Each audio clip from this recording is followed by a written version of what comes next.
So brother ఏం పేరు brother మీ పేరు? నా పేరు ఆశీష్ పారాశర్. ఎక్కడి నుంచి? నేను యాక్చువల్లీ గుజరాత్ కాదు, మా డాడీ వాళ్ళ డాడీ రాజస్థాన్ లో ఉండేవాళ్ళు. మా డాడీ ఇక్కడనే. ఇక్కడనే. మీ డాడీ ఇక్కడ, మీరు ఇక్కడే? ఇక్కడనే. నేను ఇక్కడనే. మా ఈ ఏరియా అంటే కోటి గుజరాతీ గల్లీ. మా మదర్ ఫస్ట్ సర్వీస్ సెంటర్ మా మదరే పెట్టారు. ఓకే. ఆల్ ఓవర్ ఈ గల్లీలోకి వెళ్ళి, ఇన్కాల్ గల్లీలోకి వెళ్ళి మీరు ఏడైనా వెళ్ళండి, మా మదర్ సర్వీస్ సెంటర్ ఫస్ట్ వస్తారు, దాని తర్వాత అందరు. సో తెలుగు బాగా మాట్లాడుతున్నారు. నెగిటివ్ ప్లేస్ ఈయనే ఉంటాయన్న. పుట్టి వన్ డే అదేమంటారు ఎంపీలో వన్ డే ఆడ పుట్టినాం, ఆడికెళ్ళి ఇక్కడనే మొత్తం లైఫ్ టైం ఈయనే. మనకి ఈయనే ఉంటుంది తెలంగాణలో. ఇంకో మాట అంటే మనం చాలా ఇష్యూస్ ఉన్నాయి, దాని గురించి చెప్పడం వేస్ట్. ఎవరు కొట్లాడి చేసుకున్నారు వాళ్ళు చూసుకోవాలి. సంబడి అనదర్ పర్సన్ వచ్చి మధ్యలో నేను చేస్తాను, నేను అది చేస్తాను, అరే ఆ కల్చర్ ఉంటేనే మొత్తం తెలంగాణలో ఇంత హ్యాపీనెస్ నడుస్తుంది. ఆ కల్చర్ లేకపోతే ఎవరు వాళ్ళ ఇంట్లోనే కూర్చుంటారు. ఈ రోజు ఎంత మంది హడావిడిలో ఉన్నారు, అంత మంచిది. 2 o'clock దాకా మీరు హైదరాబాద్ సిటీలో ఫుడ్ తినొచ్చు, తెలంగాణలో వేయడం లేదని. ఈవెన్ ఊర్లోకి వెళ్తే మీకు ఆడ అన్నము, చికెన్ అవన్నీ ఈజీలీ క్లారిటీ దొరుకుతుంది.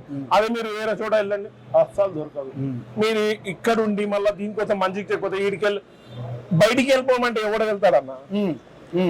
మీరు పుట్టి 20-30 years అవుతుంది. ఇంతకు ముందు పుట్టిన వాళ్ళు అయితే 50-70 years. మా డాడీ వాళ్ళ డాడీ ఇంకా డాడీ ఇండే పుట్టినారు. మళ్ళీ ఇది ఆడ ఉండి మళ్ళా ఈడికి వచ్చి అరే బిజినెస్ చేసేవాళ్ళు బిజినెస్ చేస్తున్నారు. మీకే అంత ఉంటే దాని పక్కన ఒక షాప్ ఉంటుంది, పెట్టండి, కాంపిటీషన్ చేయండి, ఎవరికి ఏం బాధ. కానీ వాళ్ళని మీరు పెట్టనిచ్చే బతకనిచ్చే పరిస్థితి ఉండదంట కదా. ఎందుకు చేయని సార్? మీరు మంచిగా చేస్తే ఎవరన్నా మంచిగా చేస్తారు. క్లారిటీ మాట. ఎవరన్నా డూప్లికేట్ సామాన్ అమ్మితే దానికి ఏం చేస్తారు? ఇప్పుడు నేను మీకు మంచి పని చేయకపోతే మీ దగ్గర కంప్లైంట్ ఉంది, ఆ కంప్లైంట్ ఇవ్వాలి పోలీసు వాళ్ళకి. ఏమైనా ఉంటే ఆ లాయర్ ఆర్డర్ ఆయన చూసుకుంటాడు. కాదు ఈడు బాగాలేచ్చు అంటే మొత్తం కమిటీకి బయటికి ఎందుకు తీస్తారు? మీకు ప్రాబ్లం అయితే మీరు అంతనే మాట్లాడాలి. వేరేకి తీసుకొని మధ్యలో మాట్లాడదు, అవన్నీ వేస్ట్ తెలుసా? నేను అన్నకి అన్న ఇదేందా భయ్ ఒక్కొని ప్రాబ్లము. ఆడెవడో మూడ మాటకి కొట్లాడైపోయింది, ఆడెవడో జేనానికి. ఇవన్నీ మేము అసలు నా ఇయర్, నేను చిన్న మాట అంటాను మీకు, దీనికి తప్పు అనుకోద్దు. నాకు రైట్ నా 42 ఏజ్ ఉంది. నా 42 ఏజ్ లా నేను హైదరాబాద్ సిటీలో ఎప్పుడు ముస్లిం కమ్యూనిటీ పాకిస్తాన్ ముర్దాబాద్ చెప్పి వినలే. కానీ ఫస్ట్ టైం ఆ పుల్వామా అటాక్ అయినప్పుడు ఫస్ట్ టైం విన్నా. అప్పుడు ఇంకా గౌరవం వచ్చింది. అరే చాలా మంచి ఇది ఫస్ట్ టైం ఇలా అయింది. 42 years లో అందరు చాలా మందికి వింటా ఉన్నా, పాకిస్తాన్ జిందాబాద్, పాకిస్తాన్ ఇలా, ఇండియన్ టీం ఓడిపోతే వాళ్ళు పటాకాలు. నేను అన్నా ఆల్మోస్ట్ అదేమంటారు ఓల్డ్ సిటీ కమిటీలో చాలా ఉన్నారు, నా ఫ్రెండ్స్ ఉన్నారు, వాళ్ళ తోటి విన్నాను. కానీ ఫస్ట్ టైం హైదరాబాద్ సిటీలో పొలిటీషియన్స్ అందరు పెద్ద పెద్దలు పాకిస్తాన్ ముర్దాబాద్ చాలా మంచిగా చాలా హ్యాపీ. నేనున్న వరకు అయితే ఫస్ట్ టైం విన్నా అన్న. ఇంతవరకు ఇంకోటి వీళ్ళందరూ గో బ్యాక్ అవన్నీ వేస్ట్ అన్న. వాళ్ళు ఉండి చనిపోతారు, ఎవరు తెలియదు, ఎవరు వెళ్ళిపోతారు పోడు. అరే మీ పర్సనల్ కోసం కొట్లాడుకోండి, వేరేళ్ళకి ఎందుకు? నీకు స్వీట్ దొరకలే, నీకేం దొరకలే, దాని గురించి పబ్లిక్ ఆ ఇష్యూ ఈ ఇష్యూ. ఒక మాట చెప్తే మార్వాడోళ్ళు ఇంతమంది ఉన్నారు, పొద్దున్న లేచి పని చేస్తాడు. అదే తెలంగాణలో సరే మేము మా దగ్గర అయితే అదో అన్న, మా ఆయన వచ్చి అన్న పన్ను అన్నాడు, ఏదో ఊరికెళ్ళి వచ్చి నాకు తెలీదు. నేను ఏమంటాను ఆయనకు అడుగు. నేను ఇప్పుడు అంటున్నా, అన్న నీకు పన్ను వేసుకోవాలంటే నాకు డబ్బులు ఇవ్వడం అవసరం లేదు. ఏదో ఇన్స్టిట్యూట్ లో వెళ్తావు, అలా 20,000 50,000 ఇస్తావు, ఏం నేర్చుకోలేదు. నా దగ్గర పని చేస్తే నేను అమౌంట్ ఇయ్యను. ఆయన 2-3 months చేసుకున్నాడు. నాకే మళ్ళీ వచ్చింది, అరే అంత దూరంకి వెళ్ళి వస్తాడు, మనం 5,300 2 days ఒకసారి ఇద్దాం. అలా అయితే నేను 5,500 ఆయన 2 days ఒకసారి ఇస్తాను. ఆయనకి ఇప్పుడు అడగండి, టీవీ రిపేరింగ్ వచ్చా రాదా అని అడగండి. నేను తెలీదా టీవీ రిపేరింగ్ వచ్చా లేదా నీకు? ఒక మాట చెప్పు అన్నకి. ఏ ఊరు చెప్పు? కోదాడ. ఓకే. అన్న దగ్గర పని ఎప్పటి చేస్తున్నావు? 1 year అవుతుంది. పని నేర్చుకున్నావు? మరి నేర్చుకున్నావు. నాకేం దాంట్లో 20,000 50,000 అవన్నీ నేను తీసుకోలే అన్న. నేను 2 months ఆయనతో ఫ్రీలో పని చేయాలి. ఇప్పుడు దీన్ని బట్టి నాకు ఒకటి అర్థమైంది, మార్వాడి వాళ్ళు ఎంకరేజ్ చేస్తారు, ఇక్కడ వాళ్ళు ఎంకరేజ్ చేయరని అన్నారు. ఆయనకి నేనే చెప్పాను పని అన్న, మా దగ్గర ఎలా ఉంది తెలుసా, టీవీలో డిస్ప్లే పెడతాం కదా, ఆ డిస్ప్లే 5,000 rupees ఉంటుంది అన్న. ఒక్క చిన్న మిస్టేక్ అంటే 5,000 rupees లాస్. మనోడు చేసిండు 2-3 సార్లు, కానీ నేను దానికి అబ్జర్వ్ చేయలే. పోనీ భయ్ మనం హ్యాండిల్ చేయొచ్చు, రిస్క్ ఉంటది. ఎందుకంటే పని చేస్తే అంత రిస్క్ ఉంది. ఇప్పుడు నువ్వు వేరేకి నేర్పేకపోతే రిస్క్ లేదు. కానీ మీరు ఎన్నో ఏళ్ళ నుంచి ఇక్కడ ఉన్నారు కదా, తెలుగు ఎందుకు చక్కగా నేర్చుకోలేకపోతున్నారు అనేది కూడా ఎందుకు రాదన్న కూడా తెలుగులోనే పెట్టుకోమంటున్నారు వాళ్ళు. అరే అలా అయితే మన అదేమంటది ఒక న్యూ లాంగ్వేజ్ వస్తుంది మెథమెటిక్స్ అని, అప్పుడు మీ మెథమెటిక్స్ లో పెట్టాలా? ఎవడో వచ్చి మెథమెటిక్స్ లో పెట్టాలి, సైన్స్ లాంగ్వేజ్ లో పెట్టాలి, అది మీ ఇష్టం అన్నా. మీ ఇల్లు పైన మీరు మీ పేరు తెలుగులో పెట్టాలి అంటున్నారు. అదైతే మీరు చెప్పింది అదొక రూల్ ఫాలో అయితే అందరు చేస్తే తెలుగు, హిందీ, ఇంగ్లీష్ పెట్టండి, అది 100% మేము అగ్రీ దానికి. అదేం తప్పు లేదు. ఎందుకంటే ఇంగ్లీష్ లో పెడుతున్నారంటే తెలుగులో పెట్టాలి, అది ఓకే. మీరు తెలంగాణ దానికి అగ్రీ చేద్దాం మనం, దానికి ఏం తప్పు లేదు. ఇప్పుడు ఆయన ఏదో మాట అన్నాడు ఇంకోటి, ఏదంటే మా తెలంగాణ వాళ్ళకి వర్క్ ఇస్తలేరు. సరే అన్న, ఇప్పుడు మా వాడు ఉన్నాడు ధీరాజు, పని నేర్చుకుంటుండు కదా, కోదా నుంచి వచ్చి అది నాకు తెలీదు. ఆల్మోస్ట్ 1 year కి ఇంకో ఫ్రెండ్ ఉన్నారు, ఆయన వాళ్ళిద్దరు వచ్చారు, ఆయనకు పెళ్లి జరిగిందని వెళ్ళిపోయిండు. 1 year కి చేస్తుండు. ఇప్పుడు మన దగ్గర ఉండి వేరేకి మనం చెప్తాము, సరే అన్న పొద్దున్న 11 o'clock 10:30కి వచ్చేయాలి, 10,000 శాలరీ ఇస్తా అంటే ఆ 10,000 శాలరీకి రాడు. అరే జాడు కొట్టమంటే 12 గంటలకు వచ్చి నేను కొట్టానన్న ఇవన్నీ జరగమంటారు. ఇప్పుడు ఎవరిని చెప్పాలి? మేము మార్వాడీస్ కదా, మాకు ఇవన్నీ ఉండవు, మా పని మేము చేసుకోవాలి.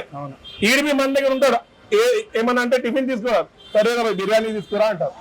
కావాలంటే మొత్తం మా రికార్డు, ఆన్లైన్ షాపింగ్ అవన్నీ చూడాలి. మేము షాప్ దగ్గర కూర్చొని మేము నలుగురమే బిర్యానీ డైలీ తింటాం మాకు అవసరం ఉన్నప్పుడు. అలా కాదు నువ్వు తక్కువ ఉంది, ఇలా తినాలి, అలా తినాలి, అవన్నీ ఏం లేదు. నేను ఆయన జాతి చూసి పని ఇవ్వలేదు, నేర్పిస్తాను అసలు లేదు మనకి. ఇలా అసలు మన దాంట్లో మార్వాడి దాంట్లో ఒక్కడు అలా చేయడన్నా, జాతి చూసి ఆడెవడో దానికి పైసలు డబ్బు ఉందేమో దానికి బల్బు.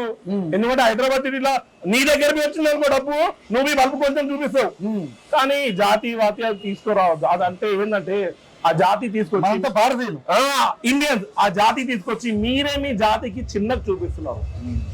ఆయన చెప్పిన మాట ఆయన జాతికి చిన్న చూపి, కానీ ఒక 2,000 రూపాయలు ఉంటే మీరు తాగుతారా అన్న మాటలు మీరు ఏమంటారు? ఎట్లా దాన్ని తప్ప కాదా అన్న? నేను అదే మాట మీకు చెప్పాను, 10,000 శాలరీ ఇస్తాను చెప్పాను కదా, అదే 10,000 వద్దు, 500 పొద్దున వచ్చిన బిర్యానీ తిన్నామా, తాగి ఇంట్లో తాగే కూర్చున్నాం అంతే, ఇంకేమొద్దు. అలా ఉంది వాళ్ళది. ఇప్పుడు వాళ్ళు అలా చేస్తారంటే ఎవరు పని చేపిస్తారు అన్న? నేను ఇప్పుడే వస్తాను, నా దగ్గర చాలా మంది పని చేసినారు అన్న. నేను ఆల్మోస్ట్ 30 years కి ఉన్నాం మనం. నేను మైండ్ సెట్ అయినప్పుడు 30 years కి. మీరు కావాలంటే మార్కెట్ లో ఎవరికైనా అడగండి, నాది ఉంది కొంచెం. నాది కస్టమర్ తోని ఆ పార్కింగ్ ఇష్యూస్ చాలా అవుతాయి ఆల్మోస్ట్ ఎగరండి. కానీ ఏంటంటే మనం వర్క్ చేసేటప్పుడు వర్కింగ్ లో ఉండాలి. మీరు కాదు నాకు బయటికి వెళ్ళేది ఉంది అని 10,000 ఎవరిని కావాలి పోడి నేను అలా మాట్లాడతానన్నా. నెలకు నేను ఇంత సంపాదించాను ఏమనుకున్నావు? మీరు మీ కులం కావాలని చెప్పుకుంటున్నారు, మేము చిన్నోళ్ళమని. మాదన్నా కులం చిన్నది ఎప్పుడు కాదన్నా. ఒక గుర్తుంచుకో, కులం అంటే వాల్యూ. మనిషికి వాల్యూ లేదేమో, కానీ కులం 100% ఉంది. భీమ్రావ్ అంబేద్కర్ సారే చెప్పాను, ఆయన ఏరికెళ్ళి వచ్చి కులం గురించి ఎందుకు కొట్లాడినారు? ఏ కులంకి ఎవరు ఏం చెప్పొద్దు. ఆయన కలకి మీరు పెద్దకి పెట్టుకోవాలి, కానీ మీరే చెప్పి చిన్నకి చేసుకుంటున్నారు. అసలు అది ఒక్క మైండ్ లో సెట్ చేసుకోండి, కులం కొట్టుకోవద్దు. ఏమనంటే నువ్వు నీ గురించి మాట్లాడు, పని గురించి మాట్లాడు, అది ఎక్సలెంట్ ఉంటుంది. నాకు సీట్ దొరకలే, ఆడ ఎవడో చేసిండు, ఎవడో చేసిండు, ఇవన్నీ ఎందుకు మనకి? మస్తు ఉండాలి, హాయిగా తినండి. ఎవరికి హైదరాబాద్ సిటీలోకి వెళ్ళి అయినండి ఎవరన్నా ముత్తాజు వచ్చినా అనుకో, గుజరాతీ మార్వాడి ఎవరు బయటికి వెళ్ళాడు, ఒక్కవేళ అలా జరిగింది అనుకో హైదరాబాద్ సిటీ 0 కనిపిస్తుంది. అది 100%. ఇగో డెవలప్మెంట్ చేసుకోవాలి. నువ్వు కాంపిటేటర్ రా ఎవరి దగ్గర మీరు కల్తీ చేస్తున్నారంట కదా, కల్తీ వ్యాపారాలు చేస్తున్నారంట కదా. అలా కలిపి అయితే ఆడ ఎవరైనా ఇప్పుడు నేను పార్ట్ తీసుకొస్తా, మీరు కంప్లైంట్ ఇవ్వాలి. మీకు అప్పుడు తెలుస్తుంది, కంప్లైంట్ ఇస్తే ఆడు చేస్తున్నా.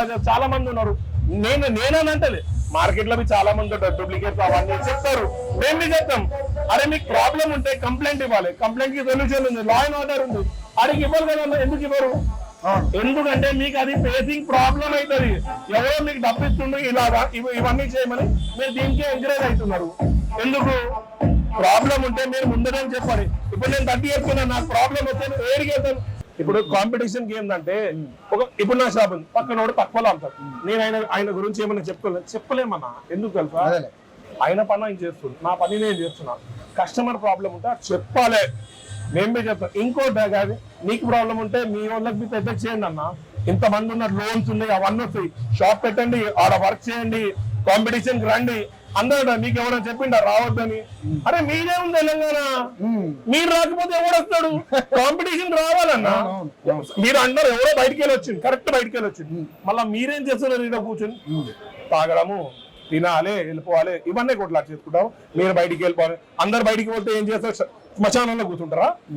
ఎవరు పోయి శ్మశానంలో ఎప్పుడు కూర్చోరన్నా, ఏదో ఒక గంట కూర్చుంటాడు ఎవడన్నా. సిటీలోనే అందరు బతకొచ్చు, మొత్తం మనదనుకుంటే అందరు బతకొచ్చు, మనం లేదనుకో ఎవరు బతకలేడు. మీరు మీకు అంతనే అయితే చాలా మంది ఉన్నారు ఇండియాలో, హైదరాబాద్ లోకి వెళ్ళి కొంచెం ఇప్పుడు ఏంటంటే టెర్రరిస్ట్ ఇది అది చిన్న చిన్న అటాచ్మెంట్ బయటికి వెళ్ళినాయి, దానిపైన ఎవడన్నా యాక్షన్ చేశాడా? చేయడు. అరే అది వెళ్ళింది బయటికి వచ్చింది, గవర్నమెంట్ చూస్తుంది అవన్నీ. మీరెందుకు అప్పుడు వెళ్ళాలి ఆడికి? ఎవరికో ఎవరో కొట్టుకుండు, వాళ్ళ మ్యాటర్ తో అటాక్ అయిపోయింది, మీరు మధ్యలో ఎగురుతున్నారు. ఓకే, సో దీని మరి ఏంటి ఫైనల్ ఏం చెప్పాలనుకుంటున్నారు? ఫైనల్ ఏంటంటే అన్న, మీరు బాగుంటాను, మేము బి బాగుంటాం. నో తెలంగాణకి డివైడ్ చెయ్యొద్దు. ఆంధ్ర తెలంగాణ ఎలా డివైడ్ అయింది, మనుషులకు ప్లీజ్ డివైడ్ చేయకండి. అందరు ఫెస్టివల్స్ మీ ఫెస్టివల్, అది మీ ఫెస్టివల్ కాకుండా మన ఫెస్టివల్ అని చెప్పండి, అది బాగుంటది. మా ఫెస్టివల్ బోనాలు. అరే మీరు బోనాలు చేసేప్పుడు చూసినారా జనం ఎక్కడికెళ్ళి వస్తుంది బోనాలు చూడడానికి? ఇప్పుడు మేము మా దగ్గర పోతారా వెళ్తారు, నాకు దెబ్బ తినాలంటే భయము, కానీ కొడతారు పోతారు. ఆయనకి ఏమైనా తిడతారా? తిట్లేను, తిడితే గతం పైనకి వెళ్ళి వస్తుంది అమ్మవారు. ఎందుకంటే అది ఆ ట్రెండ్ ఇప్పటికేం కాదు, దాంట్లో మీరు పోతే అవన్నీ పాజిటివ్ నెగిటివ్ అన్ని ఉంటాయి, అది చూసుకోవాలి. మీరు మీ బతకాలి, మేము మీ బతకాలి. మీకు అంతే ఉంటే మంచిగా కాంపిటీషన్ చేయండి. మీ దగ్గర చిన్న బంగారా లోన్ ఇప్పియండి, షాపులు పెట్టండి, పని నేర్పియండి, చేస్తారు. ఎంత 1 day పోతావు, 1 year పోతుంది, నెక్స్ట్ ఇయర్ కి నువ్వు డెవలప్మెంట్ అవుతావు. అప్పుడు నువ్వు చెప్పాలి కరెక్ట్. ఇలా ఎవరిని చెప్పొద్దు sir please. It was humble request to everyone. మీరు బాగుండండి, మేము ఎప్పుడు మా ఫెస్టివల్ అనకండి, మన ఫెస్టివల్ అంటే అందరు ఒకటే ఉంటారు. ఓకేనా సార్? Thank you.